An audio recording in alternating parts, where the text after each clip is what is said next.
Arrest భయంతోనే మాజీ మంత్రి కాకాని గోవర్ధన్ రెడ్డి విచారణకు హాజరు కాకుండా తప్పించుకుంటున్నారనే చర్చలు సాగుతున్నాయి. హైదరాబాద్లోనే ఉన్నారంటూ ఫోటోలు రిలీజ్ చేస్తూ పోలీసులకే సవాల్ విసురుతున్నారు. పోలీసుల కంట పడకుండా జాగ్రత్తలు తీసుకుంటున్నారు. ఫోన్ స్విచ్ ఆఫ్ చేసి చేయడం, మొబైల్ ఒక ప్రాంతంలోంచి తాను మరో ప్రాంతంలో ఉంటూ తిప్పలు పెట్టే ప్రయత్నం చేస్తున్నారు.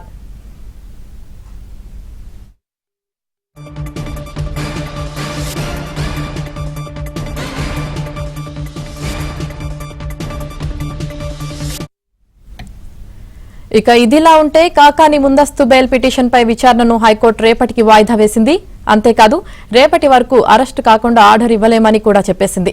ఇవాళ సాయంత్రం నెల్లూరుకి వస్తానని, రేపటి నుంచి అందుబాటులో ఉంటానంటూ పలువురికి కాకాని ఫోన్లు చేసి చెప్పారు.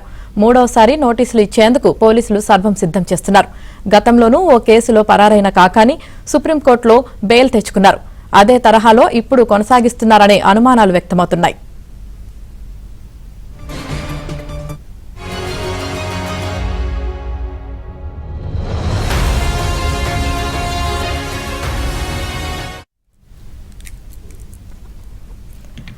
అరెస్టు భయంతోనే మాజీ మంత్రి కాకాని గోవర్ధన్ రెడ్డి విచారణకు హాజరు కాకుండా తప్పించుకుంటున్నారనే చర్చలు సాగుతున్నాయి. ఇక దీనికి సంబంధించి పూర్తి సమాచారం మా ప్రతినిధి మహేష్ అందిస్తారు. మహేష్, మాజీ మంత్రి కాకాని గోవర్ధన్ రెడ్డి పైన బాధ్య అక్రమాల కేసు, అలాగే పెద్ద ఎత్తున పేలుడు పదార్థాల వినియోగం, అక్రమ రవాణా, దీనికి సంబంధించి కేసు నమోదైన విషయం తెలిసిందే. దీనికి సంబంధించి ఆయనకి విచారణకు రమ్మని నోటీసులు ఇచ్చేందుకు పోలీసులు పలుసార్లు ప్రయత్నాలు చేస్తున్నా కూడా ఆయన కనీసం అందుబాటులో కూడా రావట్లేదు. ఎప్పుడో ఒకసారి ఫోన్ స్విచ్ ఆన్ చేయటం, నేను పలానా దగ్గర ఉన్నానంటూ గూగుల్ మ్యాప్స్ తో సహా గూగుల్ అడ్రస్ వచ్చే విధంగా ఫోటోలు సెండ్ చేస్తూ పోలీసులకే సవాళ్ళు ఇస్తున్నటువంటి పరిస్థితి. అయితే పోలీసులు ఇప్పటికే హైదరాబాద్ కూడా వెళ్లారు. హైదరాబాద్ లో 4 ఇళ్లు కూడా వెతకడం జరిగింది. ఎక్కడ కూడా ఆయన అందుబాటులో లేరు. ఉదయం నుంచి కూడా ఫోన్ స్విచ్ ఆఫ్ చేసి ఉన్నారు. అలాగే ఫోన్ ఒక చోట పెడుతూ ఆయన మరో దగ్గర ఉంటూ కూడా పోలీసుల్ని ముప్పతిప్పలు పెడుతున్నటువంటి పరిస్థితి ఉంది. నిన్నటి ఉదయం 12 గంటల సమయంలో ఆయన పలువురికి ఫోన్లు చేసి రేపు సాయంత్రం, అంటే ఇవాళ సాయంత్రం నెల్లూరు చేరుకుంటానని, మరుసటి రోజు అంటే రేపు అందరికీ కూడా అందుబాటులో ఉంటానని చెప్పడం జరిగింది. అయితే నిన్న మధ్యాహ్నం హైకోర్టులో ఆయన బెయిల్ పిటిషన్ పైన విచారణని రేపటికి హైకోర్టు వాయిదా వేసింది. రేపు విచారణ సాగబోతుంది. ఈ క్రమంలో రేపు ఆయన నెల్లూరుకు వచ్చే పరిస్థితి లేదు.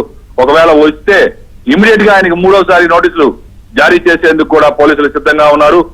మొత్తం మీద కాకానికి ఈ అరెస్టుల భయం పట్టుకుంది. దీంతో అరెస్ట్ చేస్తారని చెప్పి భయంతో రకరకాలుగా హైడ్రామాకి తెరదీసినటువంటి పరిస్థితి ఉంది. మొన్నటి రోజున ఉగాది కోసం అంటే 2 రోజుల పాటు ఇక్కడే ఉన్నారు. తర్వాత అకస్మాత్తుగా శుక్రవారం రాత్రి బయలుదేరి హైదరాబాద్ కు వెళ్లడం జరిగింది. ఆ మరుసటి రోజు ఉగాది పండుగ చేసుకుంటున్నాను, ఉగాది ఇంట్లో కుటుంబ సభ్యులతో జరుపుకున్నాయని కొన్ని ఫోటోలు విడుదల చేశారు.